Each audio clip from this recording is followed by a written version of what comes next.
It was a bustling afternoon at the airport, with travelers moving through the terminals, juggling suitcases and anticipation. Among them was Marcus, a sharply dressed black man with an air of confidence, heading to an important meeting that could change everything for him.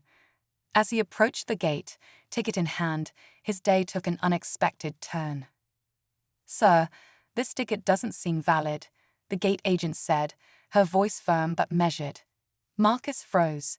Confusion flickered across his face as she continued, "We can't let you board." Passengers around him began to glance over, some whispering, others simply watching.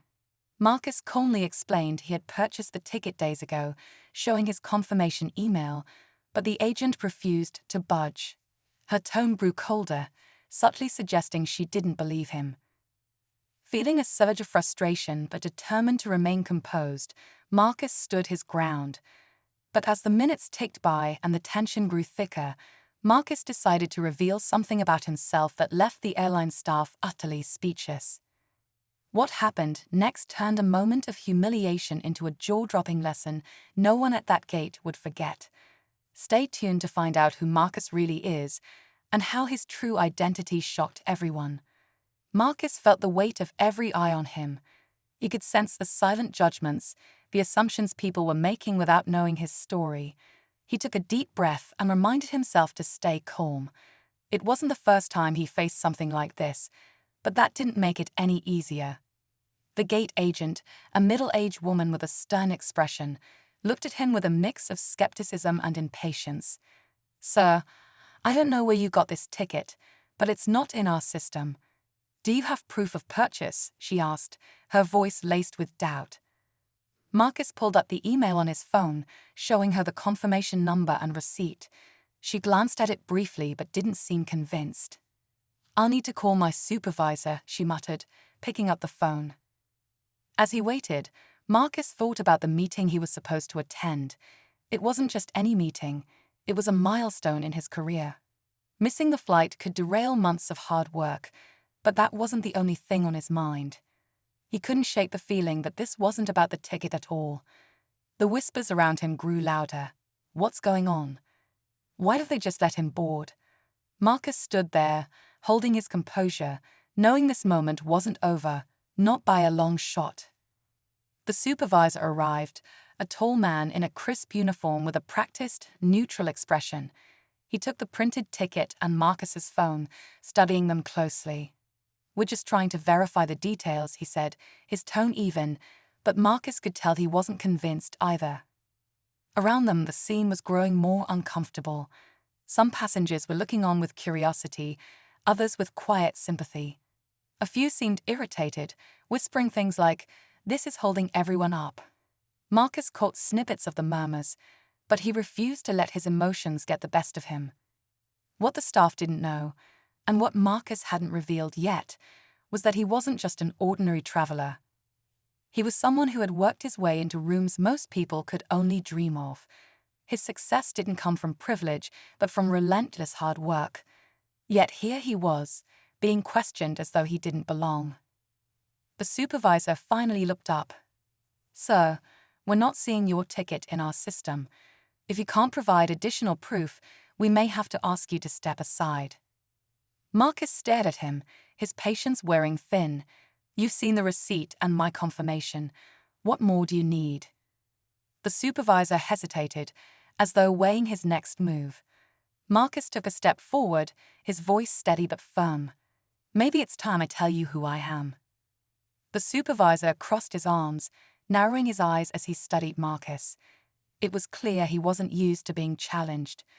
The gate area had grown quieter now, with most of the passengers either watching intently or pretending not to but listening to every word. The tension in the air was almost tangible. Marcus's heart was racing, but he refused to let it show. He had worked too hard to let a moment like this define him. "Look," he began, his voice calm but resolute. "I'm not just some guy trying to sneak onto a flight. I'm here because I have an important meeting that could impact not just me, but a lot of people." The supervisor raised an eyebrow, clearly unimpressed. "And who exactly are you?" he asked, his tone borderline dismissive. Marcus didn't answer right away. Instead, he looked around at the faces staring back at him. He could see the judgment in some, the curiosity in others. He thought about the countless times he had been underestimated, questioned, doubted. "I think you should check your system again," Marcus finally said, his voice steady. "Because when you realize who I am, this entire situation is going to change." The supervisor gave Marcus a long, skeptical look before turning to the gate agent. "Run his name through the system one more time," he said, handing back the ticket and phone. The agent hesitated but complied, typing away on her keyboard while the crowd around them grew restless. Marcus stood his ground, outwardly calm, but bracing for whatever came next. Just as the gate agent's screen refreshed, a sudden voice interrupted the scene. "Excuse me, is there a problem here?" Everyone turned toward the source of the voice. A man in a tailored suit, holding a briefcase, stepped forward. He looked at Marcus, then at the staff, his expression unreadable. Marcus recognized him immediately. It was a key executive from the airline itself. The gate agent straightened up, suddenly looking nervous. "We're just trying to verify this gentleman's ticket," she explained, her voice softer now. The executive gave her a pointed look, then turned back to Marcus. "I know exactly who this man is," he said, loud enough for everyone around them to hear. "And I suggest you check again, because if there's been a mistake, it's not on his part." The crowd gasped, whispers rippling through the terminal. Marcus's composure remained intact, but inside, the stakes had just shifted entirely. What was happening now? And why was this executive getting involved? The supervisor froze for a moment, clearly unsure how to respond. The gate agent, now flustered, quickly double-checked Marcus's ticket in the system. Her fingers trembled as she typed, and then suddenly her eyes widened. "There it is," she whispered, glancing at her screen in disbelief. "His ticket is valid."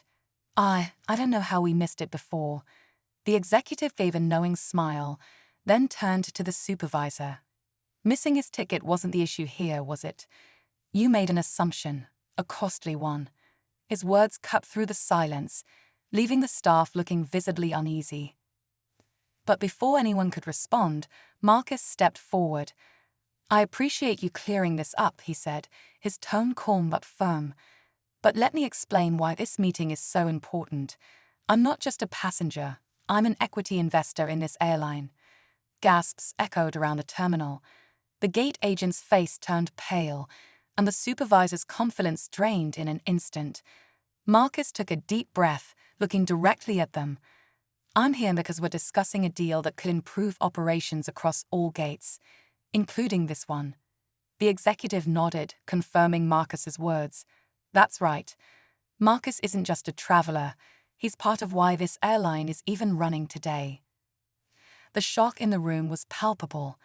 But just as Marcus began walking toward the gate, boarding pass in hand, he paused. "One more thing," he said, turning back.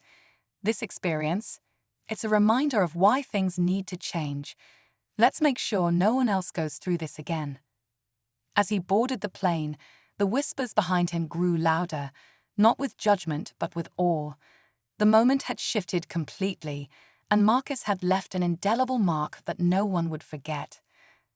As Marcus settled into his seat on the plane, the weight of the moment lingered with him. He stared out the window, reflecting on how close he had come to being sidelined, not because of anything he had done wrong, but because of assumptions and oversight. This wasn't just about a ticket. It was about how people are treated when they don't fit certain expectations. In the terminal, the executive stayed behind to address the staff.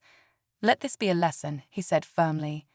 "We're in the business of serving people, and that includes treating everyone with respect, no excuses." Meanwhile, passengers who had witnessed the ordeal buzzed with conversation.